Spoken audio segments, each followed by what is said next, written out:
न्याय म्हणजे सत्याचा विजय। पण सत्य शोधायचं कसं? न्यायासाठीचा प्रवास सोपा आहे का? तुमच्या हक्कांची संपूर्ण माहिती आहे का? कायद्याचे गूढ उलगडणार, सत्य समजावून सांगणार तज्ञ वकील। महत्त्वाच्या कायद्यांपासून ते गुंतागुंतींच्या प्रकरणांपर्यंत स्पष्ट उत्तर, ठोस मार्गदर्शन। एक व्यासपीठ जिथे प्रत्येक प्रश्नाला मिळेल योग्य उत्तर। लवकरच येत आहे कायद्याचा नवा कट्टा, फक्त BBS न्यूज नेटवर्क 24 तासवर, जिथे प्रत्येक शब्दाला असतो न्यायाचा आधार।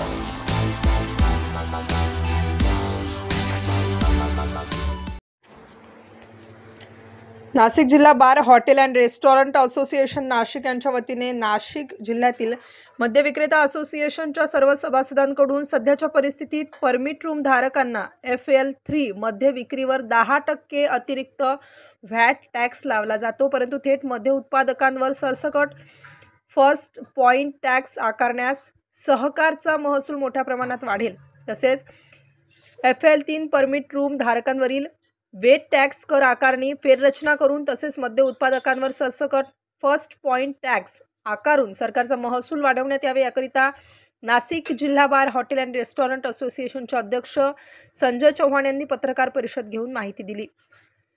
यावेळी सुरेश शेट्टी, अनिल शेट्टी, शिवराम शेट्टी, संजय शिरसाट, शादाब फला, अनिल पाटील, नितीन शिंदे, अजय शिंदे, अजय गुप्ता, रोहित वासवानी, शैलेश शेट्टी, सागर पगारे, देवेंद्र निफाडकर, विलास जगताप, राजेंद्र आहेर, योगराज निगड, प्रशांत धनाईत, उत्तमराव ढोकळे, निखिल क्षत्रिय तसेच बार असोसिएशन मधील सदस्य मोठ्या संख्येने उपस्थित होते।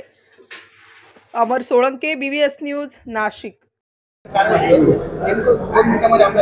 आमच्यावर जो 10% जो अन्यायकारक टॅक्स लावलेला आहे ना, त्या टॅक्सच्या संदर्भात आम्ही शासनाला आज निवेदन दिलं SP-ना आणि महाराष्ट्र शासनालाही निवेदन दिले आणि आम्ही 20 तारखेला तो प्रातिनिधिक स्वरूपात पूर्ण नाशिक जिल्ह्यातील हॉटेल बंद ठेवणार आहे, लाक्षणिक बंद ठेवणार आहे। तर ह्या संदर्भात वेळोवेळी आम्ही शासनाला सांगू राहिलो का इतर राज्यामध्ये हा व्हॅल्यू टॅक्स म्हणजे टर्नओव्हर टॅक्स हा नाही आहे, हा महाराष्ट्रातच लागू झालेला आहे। हा तुम्ही रद्द करून हा फर्स्ट पॉईंटवर ॲडिशनल टॅक्स वाढवा, म्हणजे तो ॲडिशनल टॅक्स वाढल्यावर शासनाचं मोठ्या प्रमाणात उत्पन्न वाढेल आणि त्याच्यातून मोठ्या प्रमाणात ज्या काही चोऱ्या होत आहे या बंद होतील। नाही, महाराष्ट्रात वेगवेगळ्या जिल्ह्यात वेगवेगळ्या तारखेला ते बंद ठेवता आहे, पण आपण 20 तारखेला बंद ठेवतो। सगळ्या महाराष्ट्रातल्या जिल्हा संघटना आहे ना, या फेडरेशनच्या अंतर्गत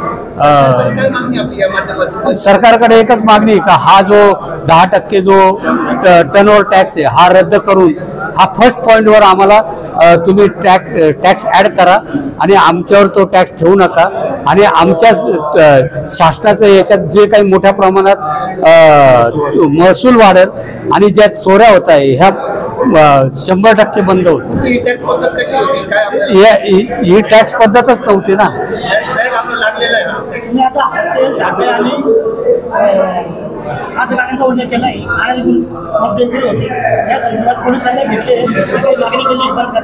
आम्ही त्यांच्या संदर्भात वेळोवेळी पोलीस आयुक्त असतील, SP असतील यांना निवेदन देऊन हे उपक्रम करत असतो, ते कारवाई करत असतात। पण मागच्या वेळेस जे SP होते शहाजी उमप साहेब, त्यांनी जसं स्ट्रिक्ट बंद केले होते 10 वाजता धाबे बंद म्हणजे तसं जर झालं आणि तिथल्या PI वर जर जबाबदारी दिली तर 100% याचा परिणाम होतो।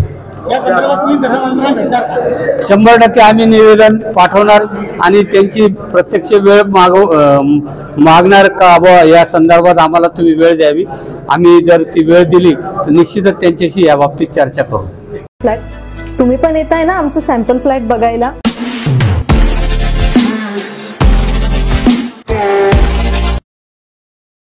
नाशिकमध्ये बौद्ध धर्मगुरूंची फसवणूक, 40 लाखांच्या व्यवहारावरून वाद।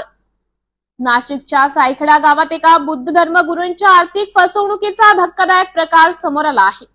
दीप कृषी ॲग्रो सेल्स या व्यावसायिक संस्थेच्या मालकांनी भंते बुद्धरत्न यांच्याकडून तब्बल 40 लाख रुपये घेतल्याचा आरोप आहे।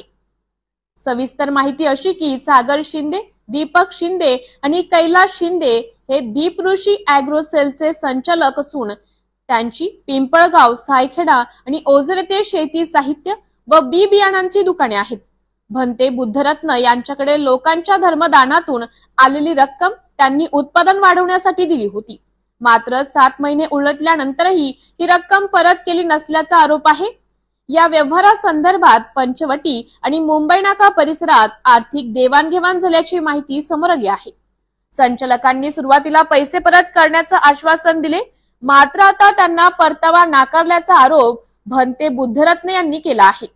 सामाजिक कार्यकर्ते आदेश पगारे यांनी भंते बुद्धरत्न यांना सहकार्य करण्याची भूमिका घेतली आहे.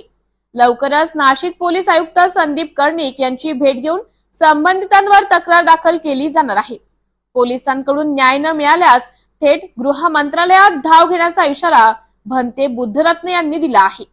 या प्रकरणी दीप ऋषी अॅग्रो सेल्सच्या संचालकांनी कोणती अधिकृत प्रतिक्रिया दिलेली नाही. दरम्यान 40 लाखांच्या या मोठ्या आर्थिक व्यवहाराची सखोल चौकशी करण्याची मागणी जोर धरू लागली आहे.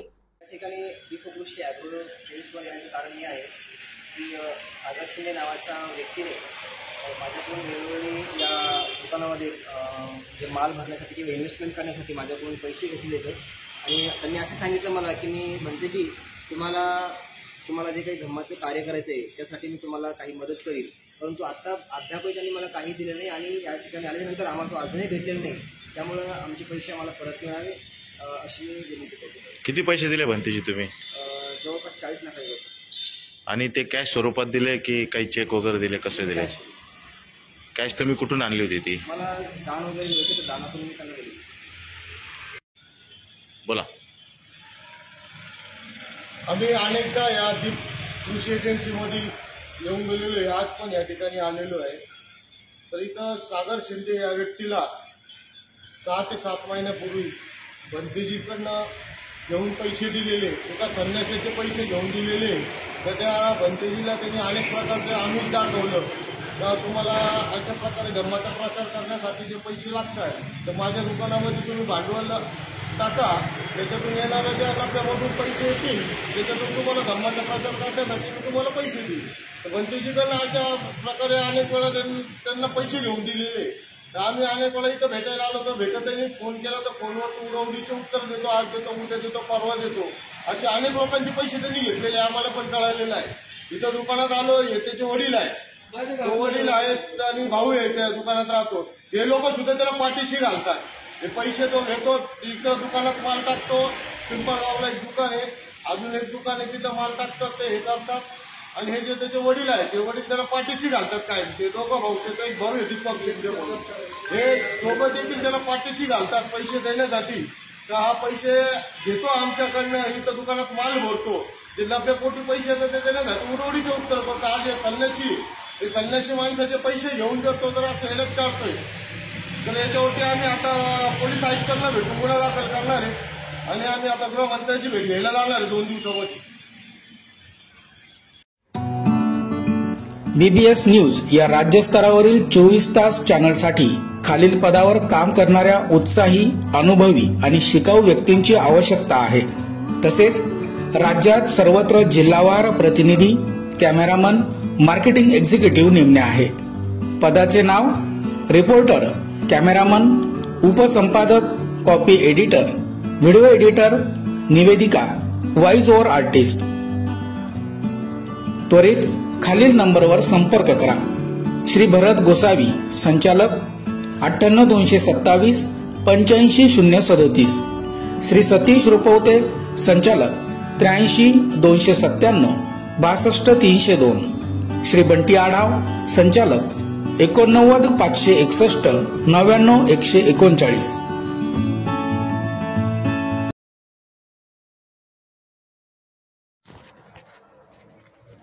माजी गृहमंत्री अनिल देशमुख यांची पत्रकार परिषद.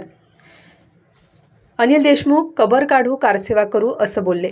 ही बाब सरकारने गांभीर्याने घ्यावी. कायदा सुव्यवस्था बरोबर नाही. कायदा सुव्यवस्था परिस्थिती निर्माण होईल. राज्य सरकारने पावलं उचलावी. पुढे बोलताना ते म्हणाले की शेती क्षेत्र कमी होत आहे, मोठ्या प्रमाणात जमिनीसाठी कमी होत आहे, लोकांचा ओढा हा शहराकडे वाढत चाललेला आहे. काही राज्यात शेतकरी वाढत आहेत, मात्र महाराष्ट्रात कमी होत आहेत. याकडे लक्ष दिले पाहिजे. याचा परिणाम उत्पादनावर होणार आहे. कापूस खरेदी बंद या प्रकरणाविषयी बोलताना ते म्हणाले, सीसीए खरेदी शनिवारपासून बंद केली, याचा फायदा व्यापारी घेणार. कापसाला अगोदरच भाव कमी आहे, आणखी भाव कमी होऊन शेतकरी अडचणीत येईल. सरकारने लवकरात लवकर कापूस खरेदी सुरू करावी. जय शिवराय. शिवराय महाराजांवरती बोलताना ते म्हणाले की मुंबईच्या बैठकीत हा निर्णय झाला. फोनवर जय शिवराय म्हणायचं, भाषणाचा सुरुवातीला म्हणायचे. पुढे मुंडे टीका सुप्रिया सुळे यांच्यावर ते म्हणाले की त्या टीकेबद्दल मी ऐकलं आहे. बीडमध्ये जे प्रकार सुरू आहेत, खोक्या शरद पवार यांनी चिंता व्यक्त केली. गुंडागर्दी सुरू आहे. शरद पवार यांनीही अशा पद्धतीच्या गुंडागर्दीवर चिंता व्यक्त केली होती. पूर्वी अशी गुंडागर्दी नव्हती, असं ते म्हणाले.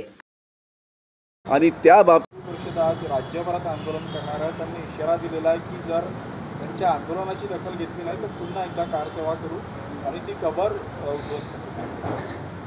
कालच बजरंग दलचे काही प्रमुख पदाधिकाऱ्यांनी अशा पद्धतीचं वक्तव्य केलं की राज्य शासनाने महाराष्ट्रातून औरंगजेबची कबर काढली पाहिजे, नाहीतर आम्ही कार सेवा करून ती कबर खोदून काढू, अशा पद्धतीचं वक्तव्य केलं. या बाबतीत शासनाने ही बाब गंभीरतेने घ्यायला पाहिजे. कारण की पहिलेच महाराष्ट्रामध्ये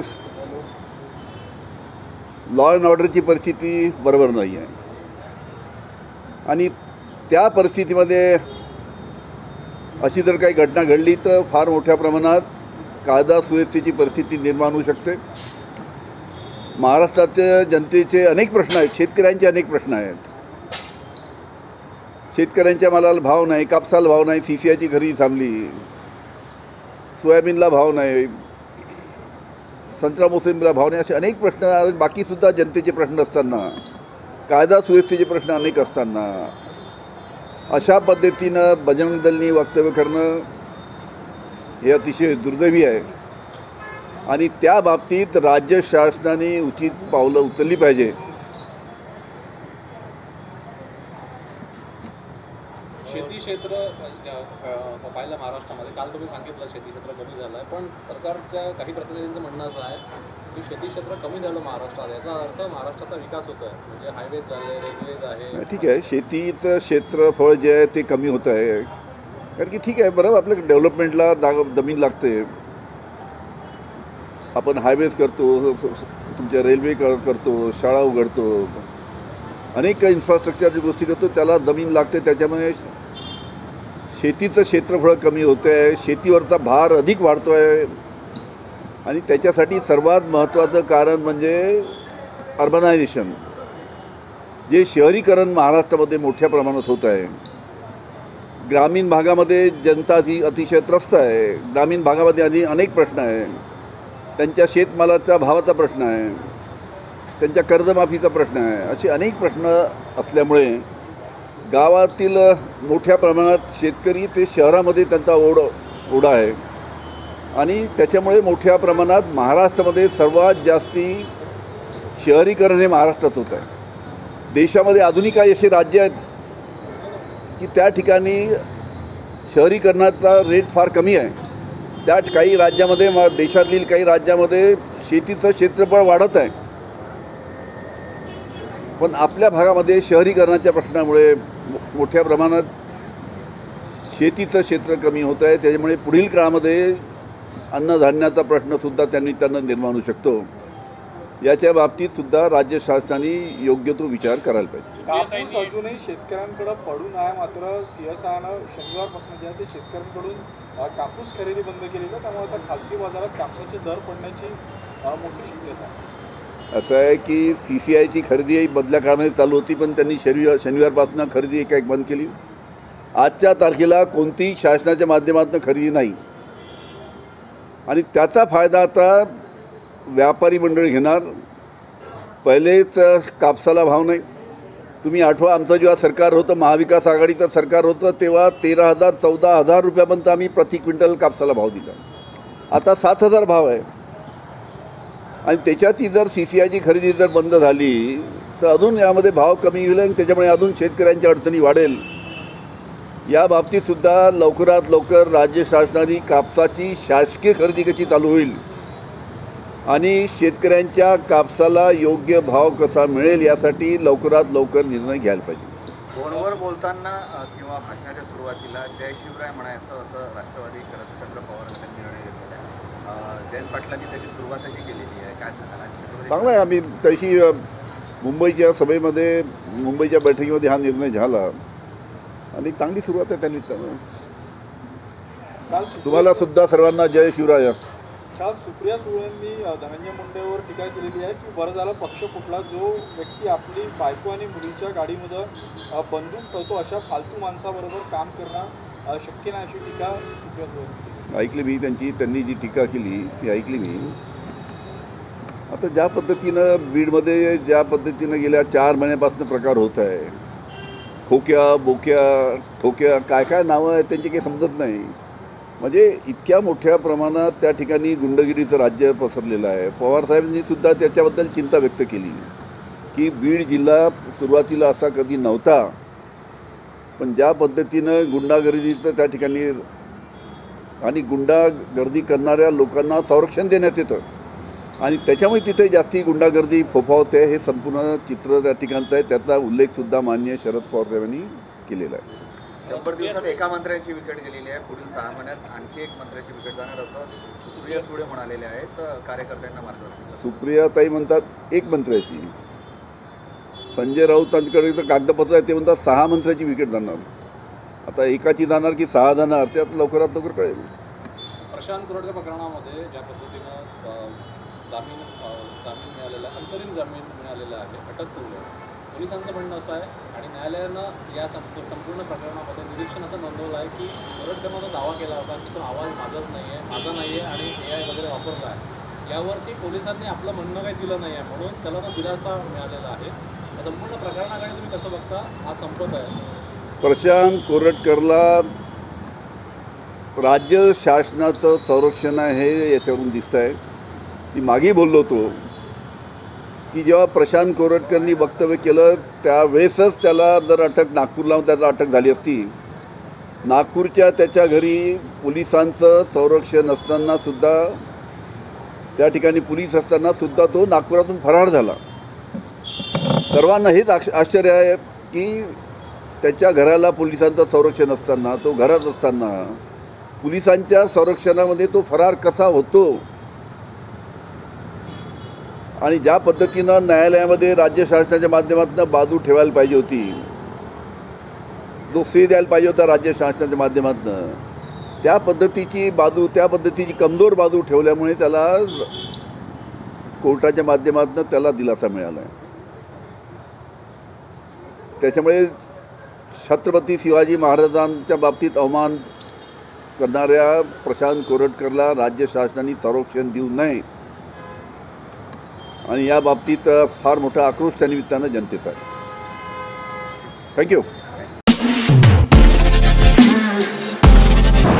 नमस्कार नाशिककर.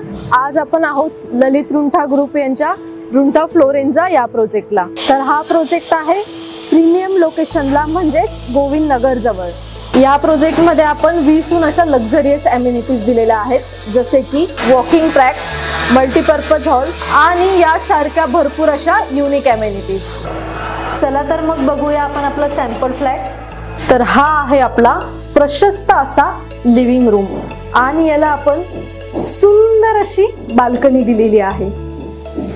हा आहे आपला डायनिंग टेबल. तर हा आहे आपला किचन एरिया आणि आपण इथे किचन चॉपिंग काउंटर वेगळं दिलेलं आहे.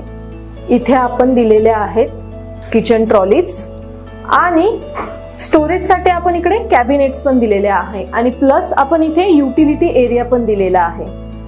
हा आहे आपला चिल्ड्रन बेडरूम आणि याचं वैशिष्ट्य म्हणजे इथे आपण फोल्डेबल असा बेड दिलेला आहे. इथे आपण दिलेला आहे कॉमन वॉशरूम, ज्याला अटॅच आपण मिरर सुद्धा दिलेला आहे. हा आहे आपला मास्टर बेडरूम आणि ज्याला आपण अटॅच टॉयलेट आणि वॉशरूम दिलेला आहे. मग नाशिककर, कसा वाटला तुम्हाला आमचं सॅम्पल फ्लॅट? तुम्ही पण येताय ना आमचं सॅम्पल फ्लॅट बघायला?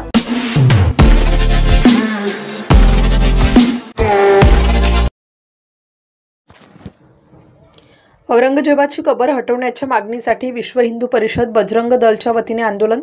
औरंगजेबाची कबर महाराष्ट्राच्या पावनभूमीवरून हटवण्याच्या मागणीसाठी विश्व हिंदू परिषद बजरंग दलच्या वतीने विश्व हिंदू परिषद महाराष्ट्र गोवा राज्याचे क्षेत्रमंत्री गोविंद शेंडे यांच्या नेतृत्वात नागपुरातील गांधी गेट जवळील शिवाजी महाराज यांच्या पुतळ्यासमोर आंदोलन करण्यात आले. यावेळेला औरंगजेब यांचा पुतळा देखील जाळण्यात आला.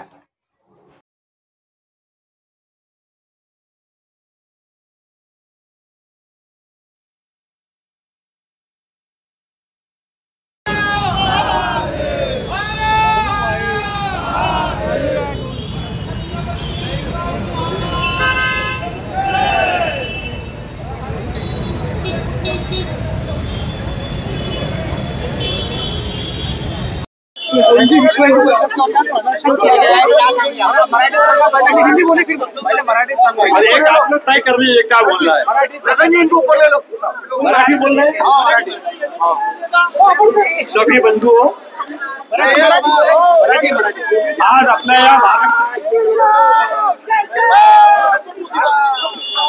अपना या महाराष्ट्रामध्ये औरंगजेब नावाचा एक आतताई इथे आहे. संभाजीनगर मध्ये तो जो आहे आम्हाला चिडवतं, त्याचे काही लोक इथे महिमा मंडन करण्याचं काम करून राहिले आहे. त्याचा हा आमचा विरोध आहे. हा विरोध आम्ही शनै शनै वाढवत जाऊ. आज आम्ही आंदोलनाचा संकल्प केला आहे. वेळोवेळी वेगळ्या कार्यक्रमाच्या माध्यमातून विरोध प्रदर्शन करू आणि शेवट आमच्या आंदोलनाचा राहील की आम्ही सर्व पूर्ण महाराष्ट्रातनं संभाजीनगर कूच करू, तिथे कारसेवा करू. आवश्यकता पडली जर सरकारने याबाबत योग्य निर्णय नाही घेतला तर तो थडगा काढून समुद्रामध्ये फेकण्याचं काम विश्व हिंदू परिषद बजरंग दलाचे कार्यकर्ते करतील. पण त्याची वेळ आम्ही निश्चित करू, पुढच्या वेळेला निश्चित करू. संजय राऊतांनी टीका केली आहे, हिंदू तालिबानची टीका केली आहे सामनात. आता त्यांनी हिंदुत्व सोडून दिलं आहे. आता त्यांनी आपल्याला हिंदू म्हणू नये आणि हिंदूंवर टीका करण्याचा आता त्यांना काही अधिकार राहिलेला नाहीये. आता त्यांनी आपला धर्म बदलला आहे असं मला वाटते. आज यहाँ प्रदर्शन किया जा रहा है. सरकारकडून आमची अपेक्षा ही आहे की त्यांनी याबाबत लवकरात लवकर निर्णय घ्यावा आणि सरकारनीच तो खळगा तिथून बाहेर काढावा. आज ये जो आंदोलन का शंखनाद यहाँ पर हुआ है, यह औरंगजेब के विरोध में है. उसका जो यहाँ पर एक कब्र वहाँ पर बना हुआ है, वो कब्र हमको चढ़ाता है. एक ऐसा व्यक्ति जिसने क्रूरता की हदें कर डाली है, वह हमको सहन नहीं होता है. इसलिए हमने आज से शंखनाद किया है. शनै शनै हम इसके अंदर आगे बढ़ेंगे और जैसे जैसे इस आंदोलन को आगे बढ़ाएंगे, इसका अंतिम परिणति जो होगी वह होगी चलो संभाजी नगर कार सेवा करेंगे और आवश्यकता पड़ेगी तो हमारे यही सब कार्यकर्ता उस कब्र को उठा करके फेंक देंगे समुद्र के अंदर. उसके पहले हम सरकार से निवेदन करते हैं, प्रार्थना करते हैं, गुजारिश करते हैं कि वो स्वयं इस थड़गे को वहां से हटाने की योजना बनाए ताकि हिंदू समाज के ऊपर, छाती के ऊपर ये जो कलंक की कब्र दिख रही है उसको हटाया जा सके. धन्यवाद. आज संजय राऊत ने जो फ्लॅट, तुम्ही पण येताय ना आमचं सॅम्पल फ्लॅट बघायला?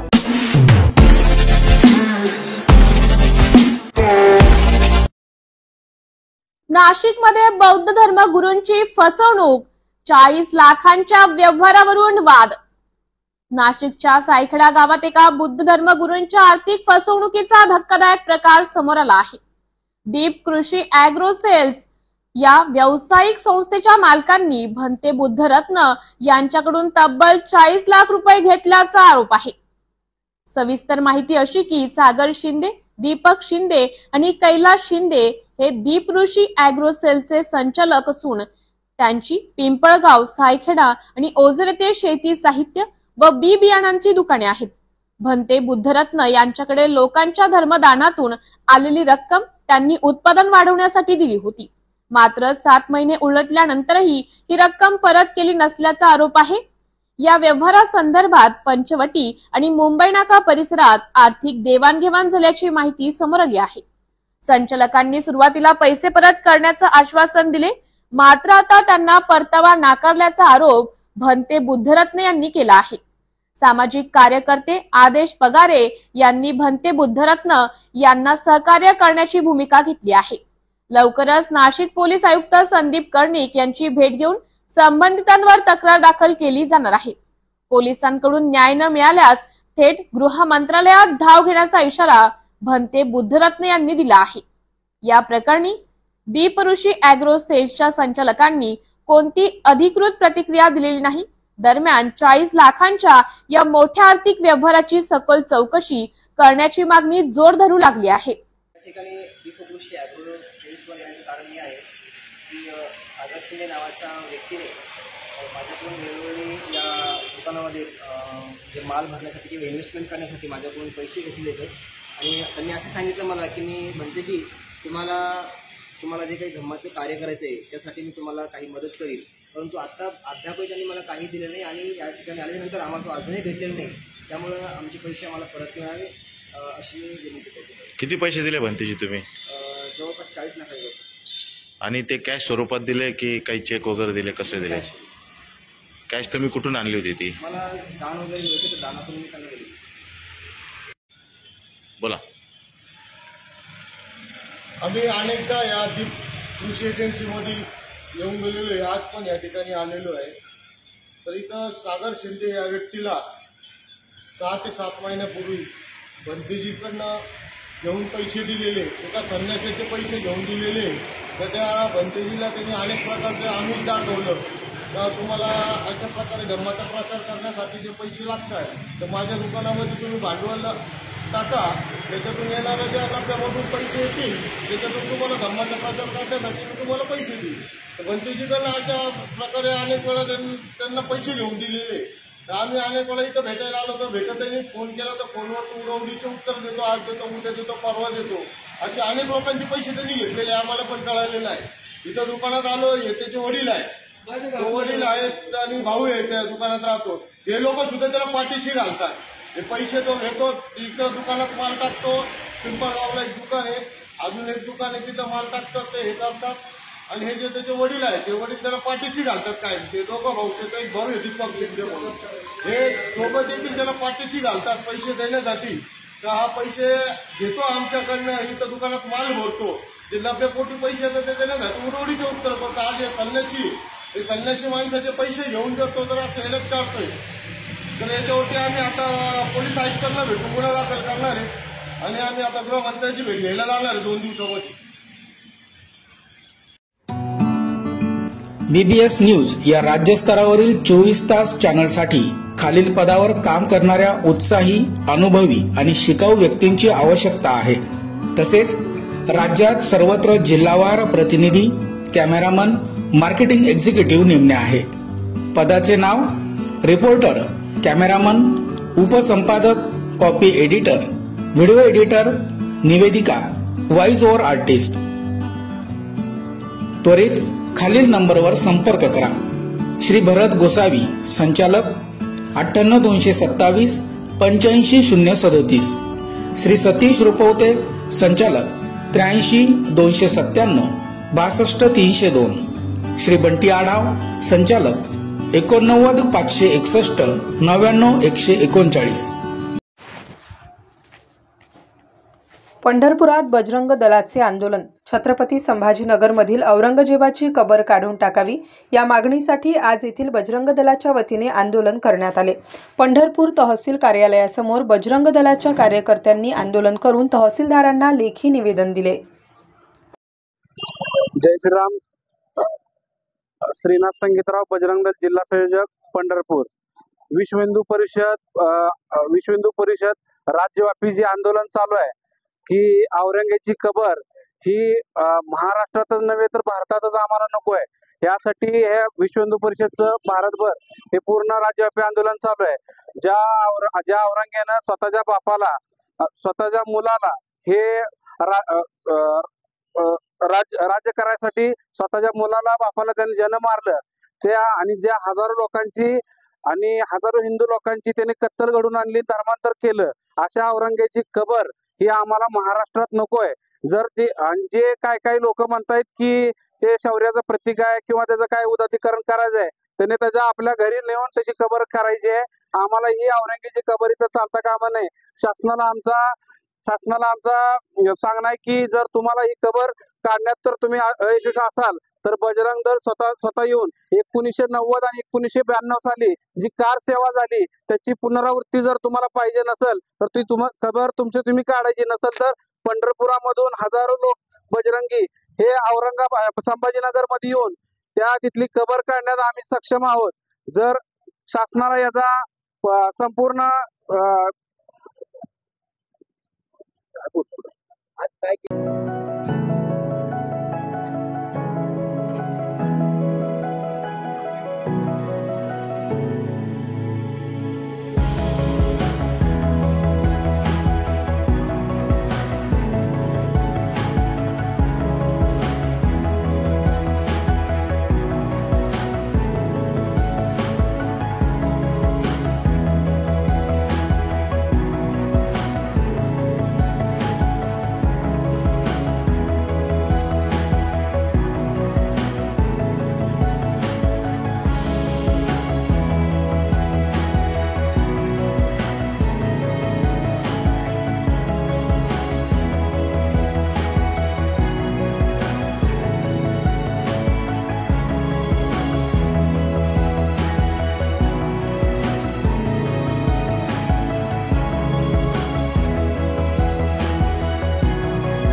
औरंगजेबाची कबर उद्ध्वस्त करा, विश्व हिंदू परिषद आणि बजरंग दलाची मागणी।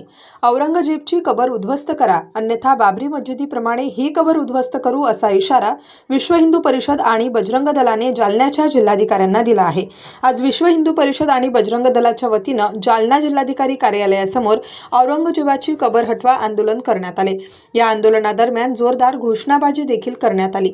या आंदोलनानंतर जिल्हाधिकाऱ्यांना निवेदन देण्यात आले। या निवेदनातून ही मागणी करण्यात आली, जर लवकरात लवकर औरंगजेबाची कबर उद्ध्वस्त केली नाही तर बाबरी मस्जिदीप्रमाणे ही कबर उद्ध्वस्त केली जाईल, असा इशारा देखील यावेळी देण्यात आला। 2025 रोजी विश्व हिंदू परिषद बजरंग दल यांच्यातर्फे संपूर्ण महाराष्ट्रामध्ये औरंगजेबाची कबर या महाराष्ट्रात नको, ती उद्ध्वस्त करावी म्हणून एक आंदोलन आज पूर्ण महाराष्ट्रात होत आहे। आणि त्याचमुळे आम्ही इथं जालन्यामध्ये देखील प्रत्येक तालुक्यात तहसील ठिकाणी तहसीलदार जिथं आहेत तिथं तहसीलला आम्ही आंदोलन केलेलं आहे। आणि जालन्यामध्ये जिल्हाधिकाऱ्यांना आम्ही आज जिल्हाधिकाऱ्यांमार्फत माननीय मुख्यमंत्र्यांकडे ही मागणी केलेली आहे की औरंगजेबाची कबर लवकरात लवकर उद्ध्वस्त करावी। आणि सरकारला आम्ही असा एक इशारा दिलेला आहे की आज ह्या आंदोलनाचा पहिला दिवस आहे, सरकारने जर आमची मागणी लवकरात लवकर मान्य केली नाही आणि औरंगजेबाची कबर उद्ध्वस्त केली नाही तर निश्चित याच्या पुढे असं आम्ही विश्व हिंदू परिषद आणि बजरंग दल तीव्र आंदोलन करणार आहे। आणि ज्या प्रकारे कार सेवा करून बाबरी उद्ध्वस्त केली त्या प्रकारे आम्ही औरंगजेबाची कबर ही स्वतः कार सेवा करून उद्ध्वस्त करू। प्रशासनाने काय म्हटलं तुम्हाला आता नाही, प्रशासनाने आम्हाला सांगितलं की तुमच्या जी मागणी आहे त्या आम्ही मुख्यमंत्र्यांपर्यंत कळवतो। काय नाव होतं? मी ऍडव्होकेट अतुल उपाध्ये, जिल्हा मंत्री विश्व हिंदू परिषद। तुम्ही काय अल्टिमेटम दिले सरकारला, किती दिवस करणार, काय करणार? नाही, आम्ही तसं दिवसाचं अल्टिमेटम दिलेलं नाही, पण आम्ही सांगितलेलं लवकरात लवकर आमची मागणी पूर्ण करावी। याच्यानंतर आंदोलन आज फक्त निवेदन दिलंय, याच्यानंतर अजून आंदोलन तीव्र होत जाईल आणि शेवटी मग आम्हाला कार सेवा करून ती औरंगजेबाची कबर उद्ध्वस्त करण्याशिवाय पर्याय राहणार नाही। BBS न्यूज या राज्यस्तरावरील 24 तास चॅनलसाठी खालील पदावर काम करणाऱ्या उत्साही, अनुभवी आणि शिकाऊ व्यक्तींची आवश्यकता आहे। तसेच राज्यात सर्वत्र जिल्हावार प्रतिनिधी, कॅमेरामन, मार्केटिंग एक्झिक्युटिव्ह नेमणे आहे. पदाचे नाव रिपोर्टर, कॅमेरामन, उपसंपादक, कॉपी एडिटर, व्हिडिओ एडिटर, निवेदिका, व्हॉइस ओव्हर आर्टिस्ट. त्वरित खालील नंबरवर संपर्क करा. श्री भरत गोसावी, संचालक, 98 227 85 037. श्री सतीश रुपवते, संचालक, 83 297 62 302. श्री बंटी आढाव, संचालक, 89 561 99 139.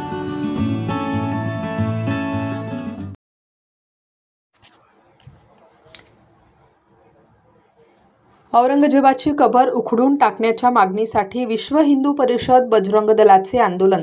छत्रपती संभाजीनगर येथील औरंगजेबाची कबर उखडून टाकण्याच्या मागणीसाठी विश्व हिंदू परिषद बजरंग दलाचे संपूर्ण महाराष्ट्रात आंदोलन सुरू आहे. कोल्हापुरातही जिल्हाधिकारी कार्यालयासमोर आंदोलन करण्यात आलं. धर्मवीर छत्रपती संभाजी महाराज यांना क्रूरपणे मारणाऱ्या औरंगजेबाची कबर उखडून टाकावी यासाठी जोरदार घोषणाबाजी करण्यात आली. यावेळी काही कार्यकर्त्यांनी औरंगजेबाची प्रतिकात्मक कबर देखील फोडण्याचा प्रयत्न केला, पण पोलिसांनी हा प्रयत्न हाणून पाडला. दरम्यान प्रशासनाला प्रतिकात्मक कबर चालत नसेल तर औरंगजेबाची खरी कबर महाराष्ट्राच्या भूमीवर कशी काय चालते असा सवाल करत आंदोलनकर्त्यांकडून सरकारला जाब विचारण्यात आला. माझ्यावरती अनुचित अत्याचार केले त्या औरंगजेबाची कबर 1909 साली त्यावेळीच्या ब्रिटिश सरकारने छत्रपती संभाजीनगर या ठिकाणी संरक्षित केलेली आहे. त्याचा संरक्षित दर्जा हटवून ही औरंगजेबाची कबर या महाराष्ट्राच्या भूमीतून काढली गेली पाहिजे. यासाठी बजरंग दलाच्या माध्यमातून संपूर्ण महाराष्ट्रामध्ये आंदोलन केलं जात आहे. यासाठी मुख्यमंत्री महोदयांच्या नावाने आम्ही आज जिल्हाधिकाऱ्यांना निवेदन देणार आहे. जी कबर या ठिकाणी केलेला आहे त्याचा जे काही त्याच्या बाजूने जे काही देखावा केलेला आहे किंवा त्या ठिकाणी जे काही संरक्षित केलेला आहे त्याच्यावरती अनेक करोडो रुपयाचा खर्च आजपर्यंत या सरकारच्या माध्यमातून झालेला आहे, तो थांबवला गेला पाहिजे. याच्या माध्यमातून जे राजकारण वेळोवेळी महाराष्ट्राच्या भूमीमध्ये पिकवलं जात आहे तर ते यापुढे चालणार नाही आणि या औरंगजेबाची कबर या महाराष्ट्राच्या भूमीतून हटवली गेली पाहिजे ही आमची मागणी आहे. प्रतिकात्मक कबर आणलं होतं. Shankar Education Societies, Dr. Gujjar Subhash High School, English Medium, Hindi Medium, Junior College of Commerce and Science, Devlali Camp, 422-401. Admissions open, nursery to 10th, for English and Hindi Medium, 11th and 12th Commerce and Science. We the Subhashites guide the students from ABCD to great achievements. कायदा आणि सुव्यवस्था बिघडू नये यासाठी खुलताबाद येथील औरंगजेब याच्या कबरस्थळावर पोलिसांचा मोठा बंदोबस्त. खुलताबाद येथे पुरेपूर बंदोबस्त लावण्यात आला आहे. त्यामुळे कायदा सुव्यवस्था खराब होणार नाही याची पूर्ण काळजी घेतलेली आहे. ज्या नावांची माहिती आम्हाला मिळालेली आहे त्यांना आम्ही जिल्हाबंदी आदेश लागू केले आहेत. संपूर्ण जिल्ह्यामध्ये 600च्या जवळपास अधिकारी कर्मचारी असा बंदोबस्त लावण्यात आला आहे. प्रत्येक तहसील कार्यालय आणि महत्त्वाच्या ठिकाणी अशा प्रत्येक ठिकाणी बंदोबस्त देण्यात आला आहे. कायदा सुव्यवस्था खराब होईल असा कोणीही प्रयत्न करू नये असे आवाहन पोलीस अधीक्षकांनी नागरिकांना केले. सुव्यवस्थेचा प्रश्न निर्माण झालेला आहे. प्रशासन कशा पद्धतीने तयारी? आम्ही आमच्या पूर्ण जिल्ह्यामध्ये बंदोबस्त लावलेला आहे. त्याचबरोबर खुलताबाद या ठिकाणी 1 इन्स्पेक्टर, त्याचबरोबर 3 PSIs, 30 लोकल पोलीस स्टेशनचे अधिकारी कर्मचारी, त्याचबरोबर SRPFची एक कंपनी तिथं तैनात करण्यात आलेली आहे. बंदोबस्त पूर्णपणे चांगला लावलेला आहे आणि कोणत्याही प्रकारचा कायदा व सुव्यवस्थेचा प्रश्न निर्माण होणार नाही याची आम्ही खातरजमा करत आहोत. प्रतिबंधात्मक काय काय कारवाई केली आहे त्याबद्दल? ज्या वेळेस आम्हाला असे काही विशेष नावं कळाले त्यांना आम्ही प्रोहिबिटरी ऑर्डर्स काढलेली आणि त्या आम्ही सर्व केलेल्या आहे. जिल्ह्याभरात किती बंदोबस्त आहे एकूण? जिल्ह्याभरात आम्ही जवळपास 550 अधिकारी कर्मचारी जे आहेत ते पूर्ण जिल्ह्यामध्ये लावलेले आहेत. कारण तहसीलच्या ठिकाणी सुद्धा निवेदनं देणार आहेत अशा प्रकारची माहिती होती आणि त्या अनुषंगाने प्रत्येक तहसील कार्यालय, त्याचबरोबर डेप्युटी कलेक्टरचे ऑफिसर्स आणि त्याचबरोबर जे महत्त्वाचे ठिकाणं आहेत कायदा व सुव्यवस्थेच्या अनुषंगाने त्याप्रमाणे तिथं नाकाबंदी त्याचबरोबर बंदोबस्त लावण्यात आलेला आहे. काय आवाहन कराल सगळ्यांना? मी आपल्याला सर्वांना आपल्या माध्यमाने आवाहन करेन की कोणीही कायदा व सुव्यवस्थेचा प्रश्न निर्माण करू नये. कायद्याच्या कचोटीत किंवा कायद्याच्या कक्षेत राहून जर आपण हे कार्य केले तर उत्तम. धन्यवाद. थँक्यू. नमस्कार नाशिककर. आज आपण आहोत ललित रुंठा ग्रुप यांच्या रुंठा फ्लोरेन्झा या प्रोजेक्टला. तर हा प्रोजेक्ट आहे प्रीमियम लोकेशनला म्हणजेच गोविंद नगर जवळ. या प्रोजेक्टमध्ये आपण 20हून अशा लक्झरियस ॲम्युनिटीज दिलेल्या आहेत, जसे की वॉकिंग ट्रॅक, मल्टीपर्पज हॉल आणि यासारख्या भरपूर अशा युनिक ॲम्युनिटीज. चला तर मग बघूया आपण आपला सॅम्पल फ्लॅट. तर हा आहे आपला प्रशस्त असा लिव्हिंग रूम आणि याला आपण सुंदर अशी बाल्कनी दिलेली आहे. हा आहे आपला डायनिंग टेबल. तर हा आहे आपला किचन एरिया आणि आपण इथे किचन चॉपिंग काउंटर वेगळं दिलेलं आहे. इथे आपण दिलेले आहेत किचन ट्रॉलीज आणि स्टोरेजसाठी आपण इकडे कॅबिनेट्स पण दिलेले आहे आणि प्लस आपण इथे युटिलिटी एरिया पण दिलेला आहे. हा आहे आपला चिल्ड्रन बेडरूम आणि याचं वैशिष्ट्य म्हणजे इथे आपण फोल्डेबल असा बेड दिलेला आहे. इथे आपण दिलेला आहे कॉमन वॉशरूम, ज्याला अटॅच आपण मिरर सुद्धा दिलेला आहे. हा आहे आपला मास्टर बेडरूम आणि ज्याला आपण अटॅच टॉयलेट आणि वॉशरूम दिलेला आहे. मग नाशिककर, कसा वाटला तुम्हाला आमचं सॅम्पल फ्लॅट? तुम्ही पण येत आहे ना आमचं सॅम्पल फ्लॅट बघायला?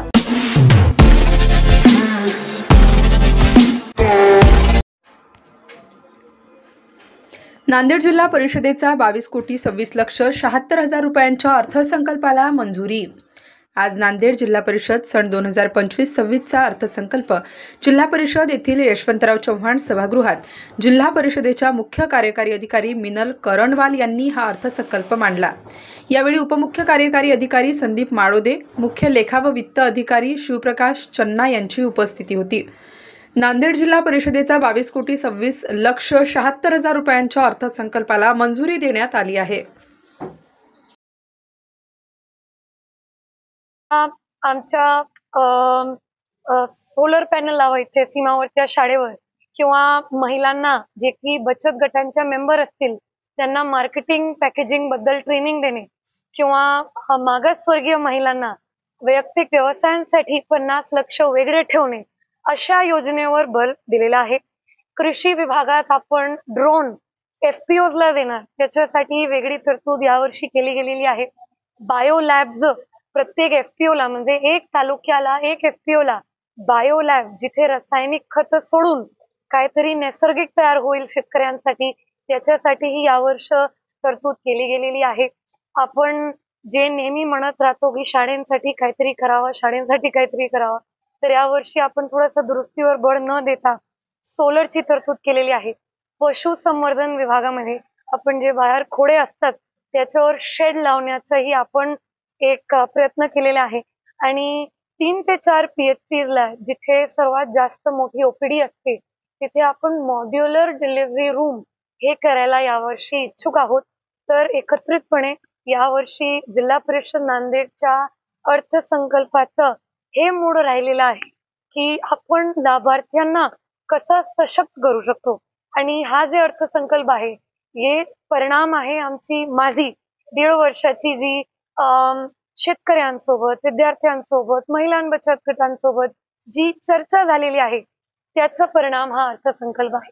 धन्यवाद. जिल्हा परिषदेचं उत्पन्न वाढवण्यासाठी कोणकोणत्या उपाययोजना करण्यात आल्या? जिल्हा परिषदेचं उत्पन्न वाढवण्यासाठी एक तर आमची जी वसुली आहे, आमची जे काही नियमित गाडे असतात, आमची जी मालमत्ता आहे त्याची वसुली, जसं की आपण जिल्हा परिषदेची गाडीची वसुली मागच्या 1 वर्षात 20 लाखाने वाढवली, म्हणजे जे की कधी झाली नव्हती आधी.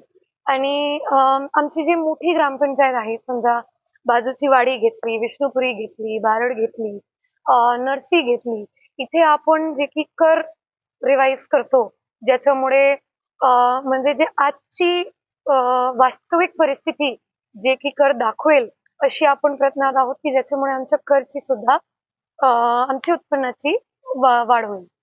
मॅडम, मुखेड आणि देगलूरमध्ये अतिक्रमण झालेल्या गिराकच्या शाळेवर त्याच्याबद्दल काय करणार का? देगलूरच्या शाळेवरचं जे अतिक्रमण होतं ते तर तिथे नगरपालिकांनी काढलेलाच आहे आणि मुखेडचं जे आहे त्याच्यावर आपण कार्यवाही सुरू आहे आणि त्याच्यावरही लवकर निर्णय घेणे. मॅडम, नांदेड जिल्हा परिषदेची मल्टीपर्पज स्कूल आहे तिथे पण येस, मल्टीपर्पज आणि तरोडा हे जे 2 जागा आपण बघतोय नांदेड जिल्हा परिषदेच्या, ते दोन्ही सबज्युडाइज केसेस आहे. त्याच्यावर बऱ्यापैकी नोटिसेसही झालेल्या आहे. नोटिसेसवर सुद्धा हायकोर्टाने स्टे दिली होती कारण की तिथे लिगल प्रोसेसेस इन्व्हॉल्व राहतात आणि आपण तिथे आमचे लॉयर्सला, पॅनलला बोलून तिथे लवकरच्या लवकरात सुनावणी भेटेल आणि त्याच्यात काहीतरी निर्णय झाला पाहिजे. कारण की जागा म्हणजे फारच महत्वाची आहे आणि त्याच्यावर आमच्या बांधकाम झालं, व्यवसाय सुरू झालं, तरी पण आपली भूमिका काय जिल्हा परिषद? आमची भूमिका ही होती की आपण जी की जागा आहे त्याच्यावर आपण नोटीस देऊ शकतो या जिल्हा परिषद आणि महानगरपालिकेलाही कळवलेलं आहे आमच्याकडून जितकं आमच्या हातात आहे. आमची एकच विनंती आहे सरकारला